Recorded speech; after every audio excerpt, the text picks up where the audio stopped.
गल्ती यो थिएन कि मैले माया गरेँ, गल्ती यो थियो कि तिमीलाई गरेँ।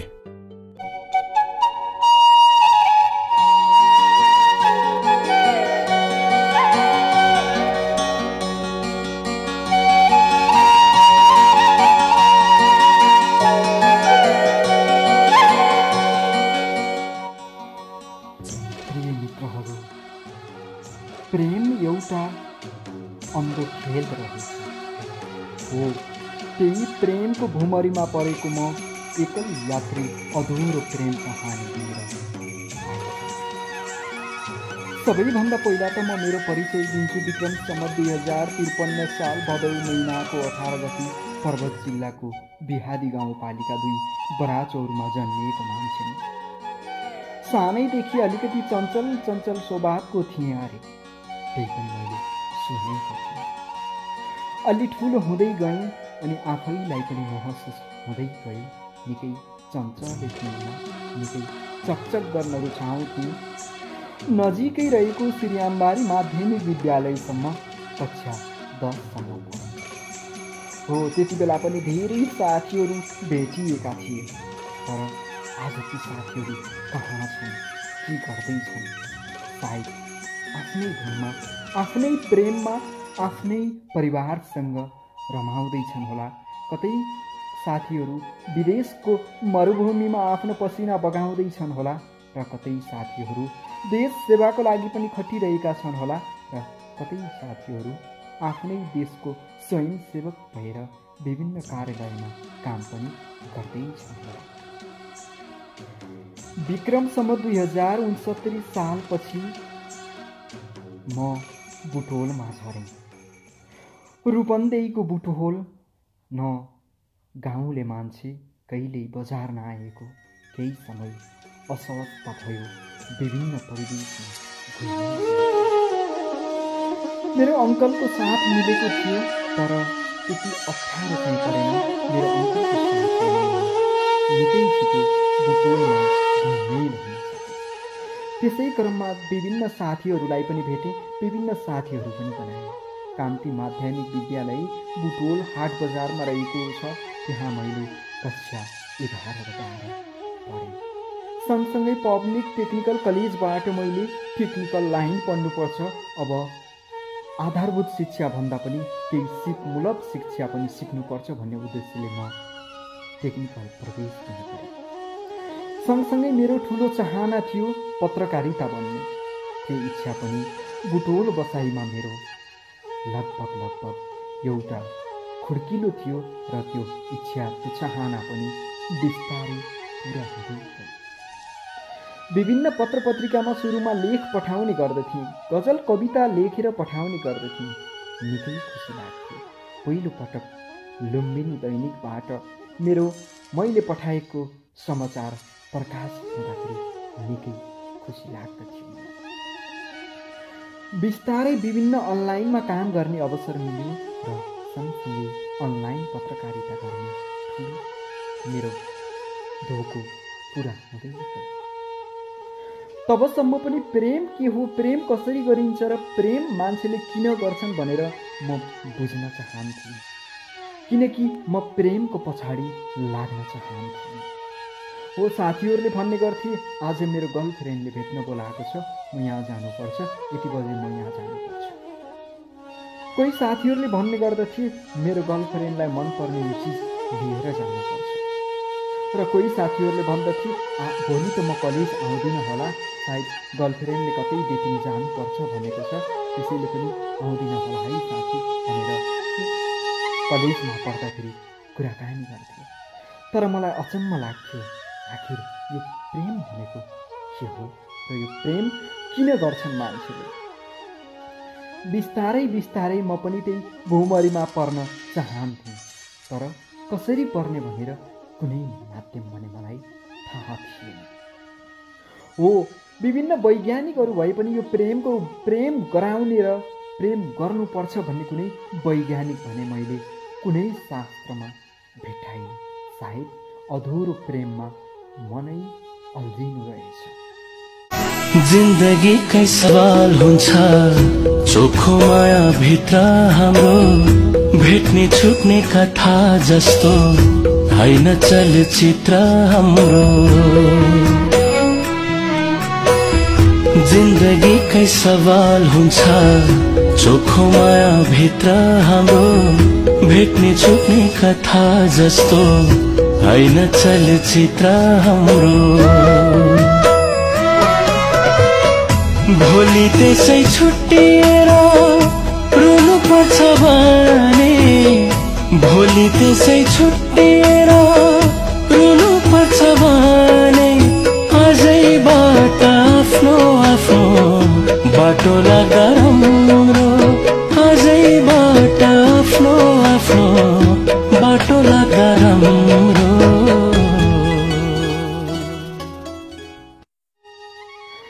विक्रम सम्वत 2074 सालपछि म आफ्नै जन्मभूमि पर्वतमा केही गर्नुपर्छ, सामाजिक क्षेत्रमा केही गर्नुपर्छ, मैले समाजको लागि केही गर्नुपर्छ, म यस धरतीमा आइसकेपछि मैले समाजको लागि केही गर्नुपर्छ भनेर फर्किएँ। 2074 सालमा फर्किए तापनि म मेरो केही बसाई पर्वत अनि केही बसाई रूपन्देही हुँदै 2075 साल प्रवेश गरेँ। 2075 सालपछि आफ्नो विभिन्न कामहरू पर्वतमै गर्ने निर्णय गरेँ।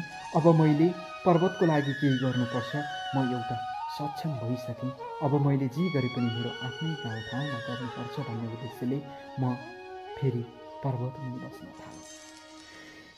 2075 सालबाट मेरो निरन्तर यात्रा पर्वतका विभिन्न गाउँपालिकासँगै विभिन्न वार्डहरू सँगसँगै गुल्मीको कालीगण्डकी गाउँपालिका, चन्द्रकोट गाउँपालिका, बागलुङको जयमुनी नगरपालिका विभिन्न स्थलहरूमा घुम्ने र त्यहाँका विभिन्न कुराहरू उल्लेख गर्ने, लेख्न मन पराउँथे। त्यहाँका लुकेर रहेको आवाजलाई बाहिर देखाउनुपर्छ, बाहिर ल्याउनुपर्छ भनेर म लागि परेँ। बिस्तारै त्यसै क्रममा पर्वतको बिहारी गाउँपालिकामा नै घुम्दै घुम्दै जाँदा उनै एक जहाँ आज मलाई अधुरो प्रेममा छोडेर जाँदैछन् उनैसँग नजरमा नजर ठोक्किन। हो प्रिय मित्रजन, म तपाईँलाई भन्दैछु नजरमा नजर ठोक्किन पुग्यो, तर म उनलाई एक नजरमै मन पराउँथेँ।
आधारित यो अधुरो प्रेम कहानी आज मैले वाचन गर्नकै लागि मैले उनलाई मन पराएको रहेछु।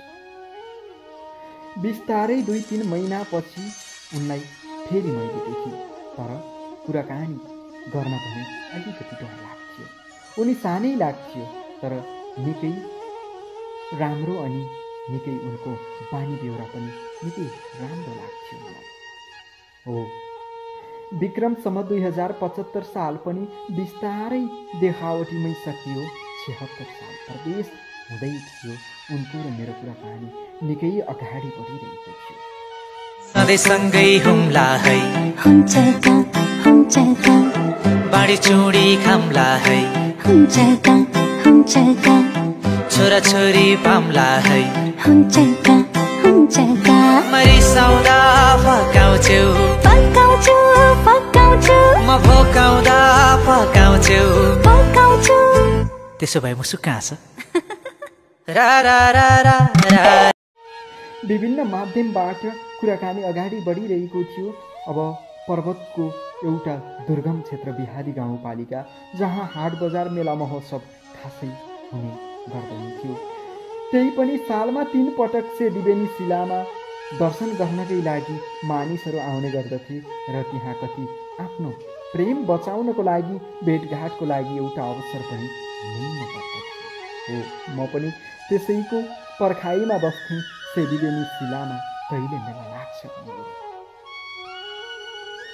हो, मलाई समय त मिल्थ्यो किनकि म छोरा मान्छे थिएँ, तर उनलाई विभिन्न समस्या थियो, मैले बुझेकै थिएँ। प्रिय मित्रजन, मैले उनको नाम लिन चाहन्न, कृपया तपाईँले अन्यथा नलिदिनुहोला। मैले उनको नाम लिन चाहन्न।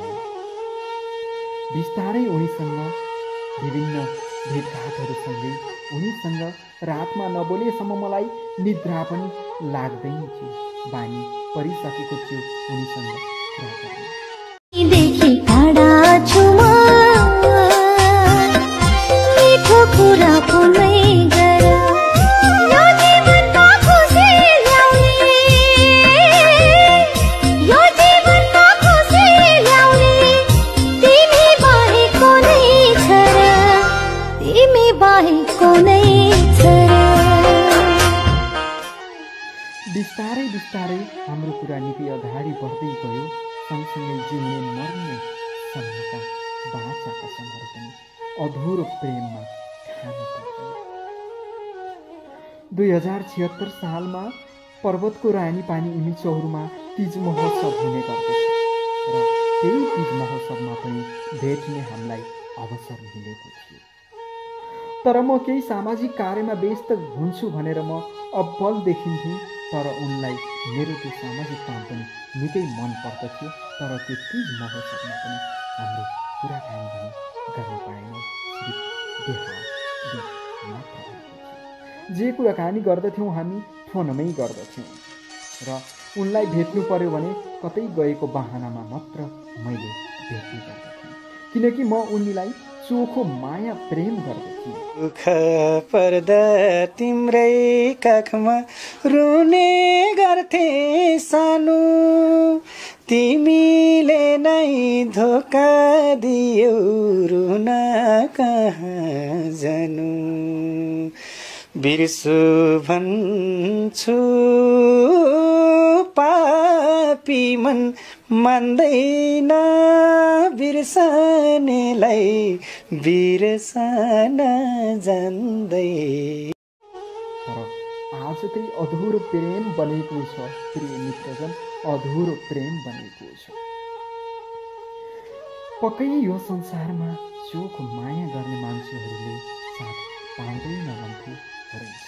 सायद पैसाले माया त किन्न सकिन्न होला, तर मायाले पैसा पनि किन्न सक्दैन होला नि। यदि प्रेममै धन सम्पत्ति नचाहिने भए त मुनालाई छोडेर मदन पनि विदेश जान्थेनन् होला नि। मुना तडफे मदनलाई मदन तडफे मुनालाई किन भेट भहोला एक्ला एक्लै रुनलाई ओ त्यातिल हरे मैले तुलाई साँच्ची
हुने पो हो कि यो बेग्लै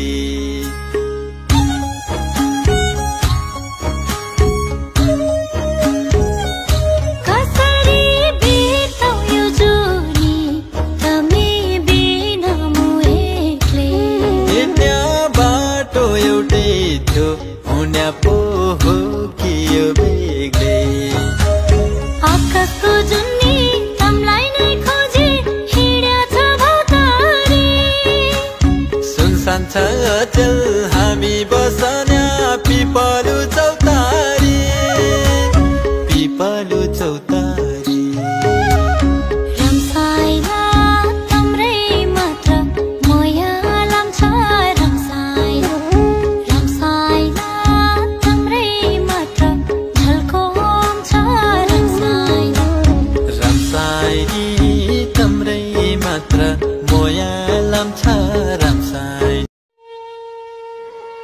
मुनालाई छोडेर मदन गएका थिए तर धन सम्पत्ति लिएर आउँदाखेरि मुनालाई मदनले भेट्न पाएनन्। आज म पनि मेरो घर परिवार सँगै मेरा विभिन्न बाध्यताले बेरिँदै गएपछि आज म मेरो जन्म घर छोडेर मैले केही गर्नुपर्छ भन्ने उद्देश्यले म आज कर्मभूमितिर आएँ। तर आएको केही महिना बित्दा फेरि मैले सुन्दैछु मेरो माया मेरो जिन्दगी मेरो प्राण भनेर मैले सजाएको मान्छे अरूको भन्दैछ अरूसँगै रमाउँदैछ र उसले मलाई भन्दा अरूलाई नै धेरै माया गर्न थालेछ। पक्कै पनि यो समाजमा अधुरो प्रेम मेरो जस्तो अरूको नहोस् भन्न चाहन्छु।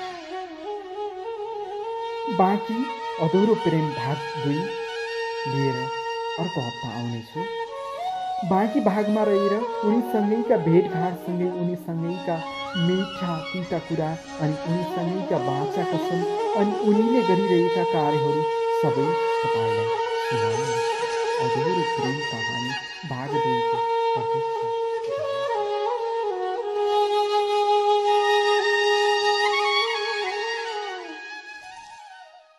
म तिम्रो शहर छोडी टाढा टाढा जाँदैछु